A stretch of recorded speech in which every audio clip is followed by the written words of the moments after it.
ಬಂದೇ ಬಿಡ್ತು ಟೆಸ್ಲಾ.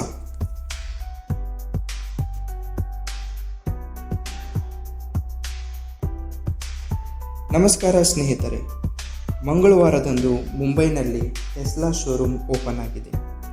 ಈ ಮೂಲಕ ಭಾರತದಲ್ಲಿ ಟೆಸ್ಲಾದ ಜರ್ನಿ ಶುರುವಾಗಿದೆ. ಇದುವರೆಗೆ ಗ್ರಾಹಕರು ಕಾರನ್ನು ತಾವೇ ವಿದೇಶಗಳಿಂದ ಇಂಪೋರ್ಟ್ ಮಾಡಬೇಕಾಗಿತ್ತು.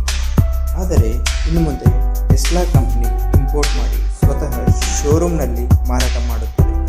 ಭಾರತದಲ್ಲಿ ಟೆಸ್ಲಾದ ಬೆಲೆ. ಸ್ನೇಹಿತರೆ, ಟೆಸ್ಲಾ ತನ್ನ ಅತ್ಯಂತ ಕಮ್ಮಿ ಬೆಲೆಯ ಕಾರಾದ ಮಾಡೆಲ್ 3ನ ಭಾರತದಲ್ಲಿ ಲಾಂಚ್ ಮಾಡುವ ನಿರೀಕ್ಷೆ ಇತ್ತು, ಏಕೆಂದರೆ ಇದು ಎಂಟ್ರಿ ಲೆವೆಲ್ ಮಾಡೆಲ್ ಆಗಿತ್ತು. ಆದರೆ ಟೆಸ್ಲಾ ಮಾಡೆಲ್ ವೈ ಭಾರತಕ್ಕೆ ಪ್ರವೇಶಿಸಿದೆ. Tesla model Y RWD real wheel drive 59.9 lakh ಮತ್ತು ಲಾಂಗ್ ರೇಂಜ್ RWD 67.9 ಲಕ್ಷ. ಇದು ಬರೀ ಶೋರೂಮ್ ಬೆಲೆ. ಇದಕ್ಕೆ ರಿಜಿಸ್ಟ್ರೇಷನ್, ಇನ್ಶೂರೆನ್ಸ್, ರೋಡ್ ಟ್ಯಾಕ್ಸ್ ಎಲ್ಲ ಸೇರಿ ಆನ್ ರೋಡ್ ಪ್ರೈಸ್ 70 ಲಕ್ಷ ದಾಟಬಹುದೆಂದು ಅಂದಾಜು ಇದೆ.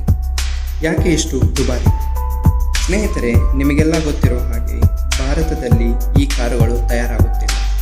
ಕಂಪ್ಲೀಟ್ ಕಾರನ್ನು ಇಂಪೋರ್ಟ್ ಮಾಡಲಾಗುತ್ತದೆ. ಹಾಗಾಗಿ 60ರಿಂದ 100% ಇಂಪೋರ್ಟ್ ಡ್ಯೂಟಿ ನೀಡಬೇಕು ಮತ್ತು ಕಾರಿನ ಮೌಲ್ಯ 40,000ಕ್ಕೆ ಹೆಚ್ಚು ಇದ್ದರೆ 100% ಡ್ಯೂಟಿ ಆ್ಯಡ್ ಆಗುತ್ತೆ. ಇನ್ನು ಟೆಸ್ಲಾ ಭಾರತದಲ್ಲಿ ತಯಾರಿಕೆಯಾಗುತ್ತಿಲ್ಲ ಮತ್ತು charging station, service centre, logistics ಇವೆಲ್ಲ ಅಭಿವೃದ್ಧಿ ಹಂತದಲ್ಲಿದೆ ಮತ್ತು ಟೆಸ್ಲಾ ಕಾರ್ ಲಕ್ಸುರಿ ವರ್ಗದಲ್ಲಿ ಬರುತ್ತೆ. ಹಾಗಾಗಿ ರೋಡ್ ಟ್ಯಾಕ್ಸ್, ಇನ್ಶೂರೆನ್ಸ್ ಕೂಡ ಹೆಚ್ಚಾಗುತ್ತೆ. ಇವೆಲ್ಲ ಕಾರಣಗಳಿಂದ ಟೆಸ್ಲಾ ಭಾರತದಲ್ಲಿ ದುಬಾರಿಯಾಗಿದೆ. ಭವಿಷ್ಯದಲ್ಲಿ ಏನು? ಇತ್ತೀಚೆಗೆ ಟೆಸ್ಲಾ ಭಾರತ ಸರ್ಕಾರದೊಂದಿಗೆ ಮಾತುಕತೆ ನಡೆಸುತ್ತಿದೆ. ಮಹಾರಾಷ್ಟ್ರ ಅಥವಾ ಗುಜರಾತ್ನಲ್ಲಿ ತನ್ನ ಫ್ಯಾಕ್ಟರಿ ಸ್ಥಾಪಿಸುವ ಸಾಧ್ಯತೆ ಇದೆ. ಇದರಿಂದ ಕಾರಿನ ಬೆಲೆ ಕಡಿಮೆಯಾಗಬಹುದು.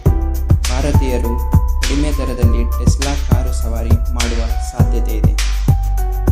ಧನ್ಯವಾದಗಳು ಸ್ನೇಹಿತರೆ. ಮತ್ತೆ ಮುಂದಿನ ವಿಡಿಯೋದಲ್ಲಿ ಸಿಗೋಣ. ಇಷ್ಟವಾದರೆ ಲೈಕ್, ಶೇರ್, ಚಾನಲನ್ನು ಸಬ್ಸ್ಕ್ರೈಬ್